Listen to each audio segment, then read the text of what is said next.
This is the second part of Chapter 16. We left off looking at public relations tools. Printed materials are the most popular tools used by public relations professionals. They may be brochures or pamphlets about the company or its products, letters to customers, inserts or enclosures that accompany monthly statements, the annual report to stockholders, other reports, or house organs. A house organ is a publication about happenings and policies at the company. An internal house organ is for employees only. External house publications go to company-connected people, such as customers, stockholders, suppliers, and dealers, or to the general public. They may take the form of a newsletter, tabloid-sized newspaper, magazine, or even a periodic e-zine, which is a magazine published online or sent by email. Their purpose is to promote goodwill, increase sales, or influence public opinions. Posters can be used internally to stress safety, security, reduction of waste, and courtesy. Externally, they can impart product information, corporate philosophy, or other news of interest to consumers. Companies use exhibits to describe the organization's history, present new products, show how products are made, or explain future plans. Exhibits are often prepared for local fairs, colleges and universities, and trade shows. Internally, the public relations staff often uses bulletin boards to announce new equipment, new products, meetings, promotions, construction plans, and recreation news to employees. Many companies now maintain an intranet site where they can post their internal communications.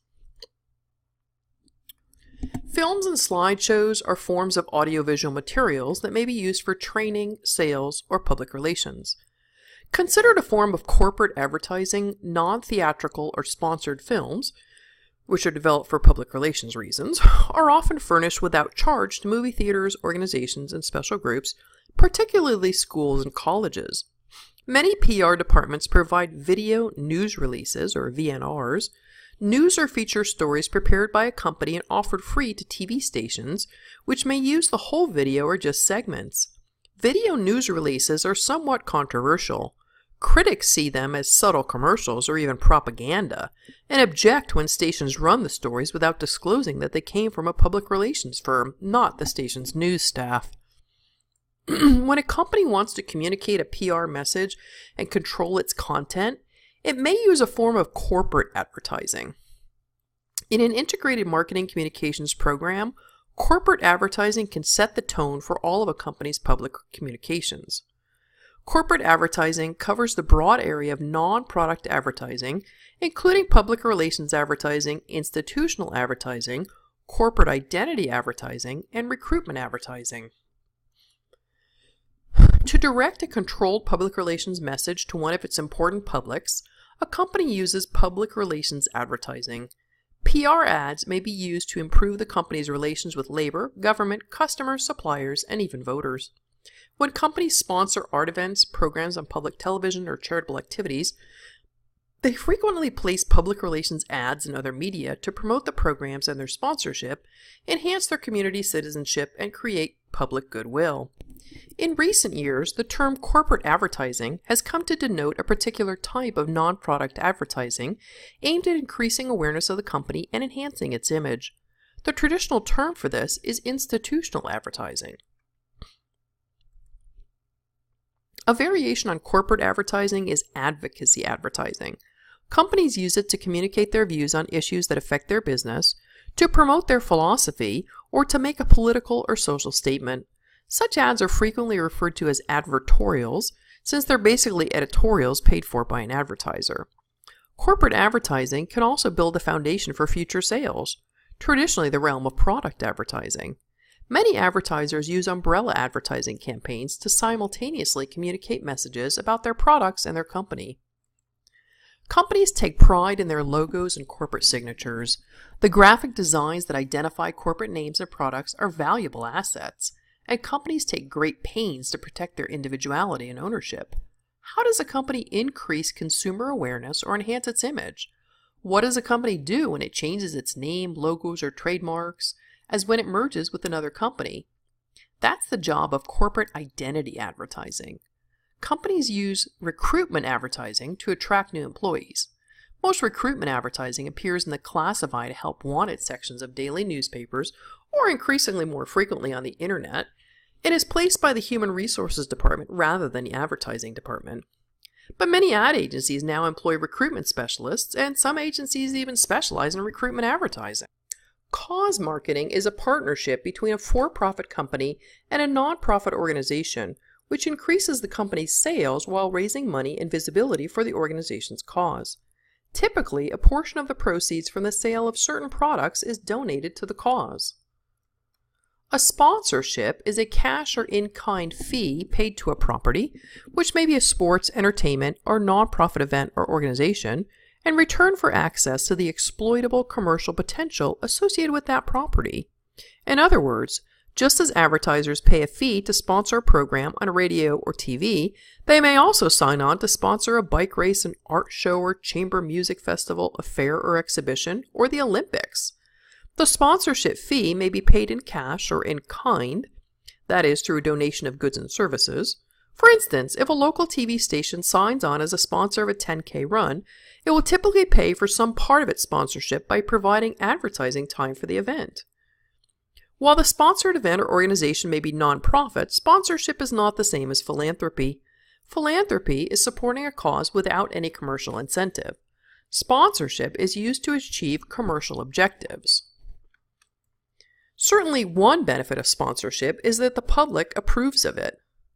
One study by Roper Sturch Worldwide reported that 80% of Americans believe corporate sponsorship is an important source of money for professional sports. This is a far higher approval rating than most companies would get for their advertising programs. More than almost any other marketing communications tool, sponsorships and events have the ability to involve customers, prospects, and other stakeholders. Events are also highly self-selective of their target audience, so marketers that define their audiences tightly can select just those sponsorships that offer the closest fit. A significant benefit is the opportunity to enhance the company's public image or merchandise its positioning through affiliation with an appropriate event. Marketers that sponsor an event simply because it has a large audience are misusing this tool. Also important, but often overlooked, is the effect sponsorship can have on employees. Affiliating with a dynamic event can really boost the morale and pride of the troops in the trenches. Some marketers have discovered that sponsorships can rapidly convert fan loyalty into sales. For example, 74% of stock car racing fans report that they often buy products they see promoted at the racetrack. Like all marketing communications tools, sponsorship has some drawbacks. First, it can be costly, especially when the event is solely sponsored. For this reason, most companies participate in co-sponsored events, which spread the cost among several participants. The problem with co-sponsored events is clutter. Some events have so many sponsors that getting one marketer's message through is extremely difficult. Look again at stock car racing. How many logos do those cars sport? Finally, evaluating the effectiveness of a particular sponsorship can be tricky at best, especially since it rarely happens in a vacuum. The problem is in separating the effects of a sponsorship from the effects of other concurrent marketing activities. While there are many avenues and events available for sponsorship, IEG Inc. groups most of them into 6 categories: sports, entertainment, tours and attractions, causes, the arts, festivals, fairs and annual events, and associations and membership organizations. The vast majority of sponsorship money, approximately 69%, is spent on sports events. This includes everything from the Olympics to NASCAR racing to professional athletic leagues. In hotly contested markets, the giants in their fields fight over sponsorship rights. But controversy often swirls around big sports sponsorships. The most controversial practice is ambush marketing, which is a promotional strategy non-sponsors use to capitalize on the popularity or prestige of an event or property by giving the false impression that they are sponsors. Ambush marketing techniques like buying up all the billboard space around an athletic stadium are often employed by the competitors of the property's official sponsor.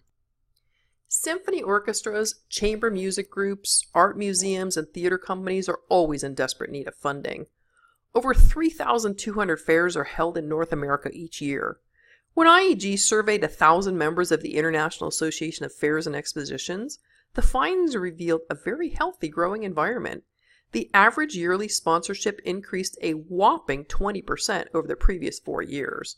Moreover, renewal rates averaged 88%.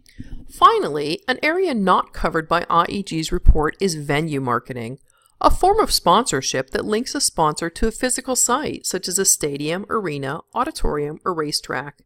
Venue marketing is changing the economics of professional sports. Sponsorships help pay for stadium renovations and upgrades and may assist the home team in defraying high operational costs.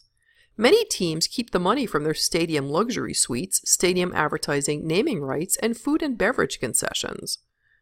Under the new economic rules, big stadium revenues are essential to signing big-name players and staying competitive.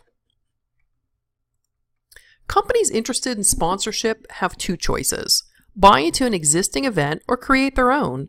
Event marketing specialist Paul Stanley predicts that many corporate event sponsorships will become sponsorships, where the sponsor owns and controls the entire event. This would allow more control and would likely be more cost-effective. It would also help the company achieve its marketing objectives. For most companies, though, it's easier to buy into an existing event, either as the sole sponsor, such as the Buick Invitational, or as one of many co-sponsors.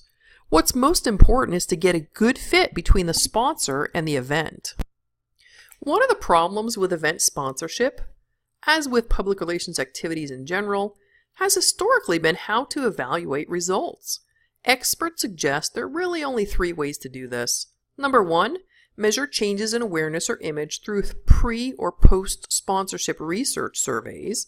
Number 2, measure spending equivalencies between free media exposure and comparable advertising space or time. Number 3, measure changes in sales revenue with a tracking device such as coupons. Unfortunately, none of these methods covers all of the reasons for sponsoring. For example, how do you measure the effect on employee morale?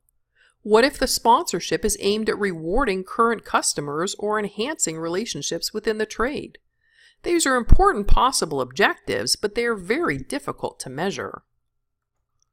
IEG suggests the following pointers for measuring the value of event sponsorship. Have clear goals and narrowly defined objectives. Set a measurable goal. Measure against a benchmark. Do not change other marketing variables during the sponsorship. Incorporate an evaluation program into the overall sponsorship and associated marketing program. And last, at the outset, establish a budget for measuring results.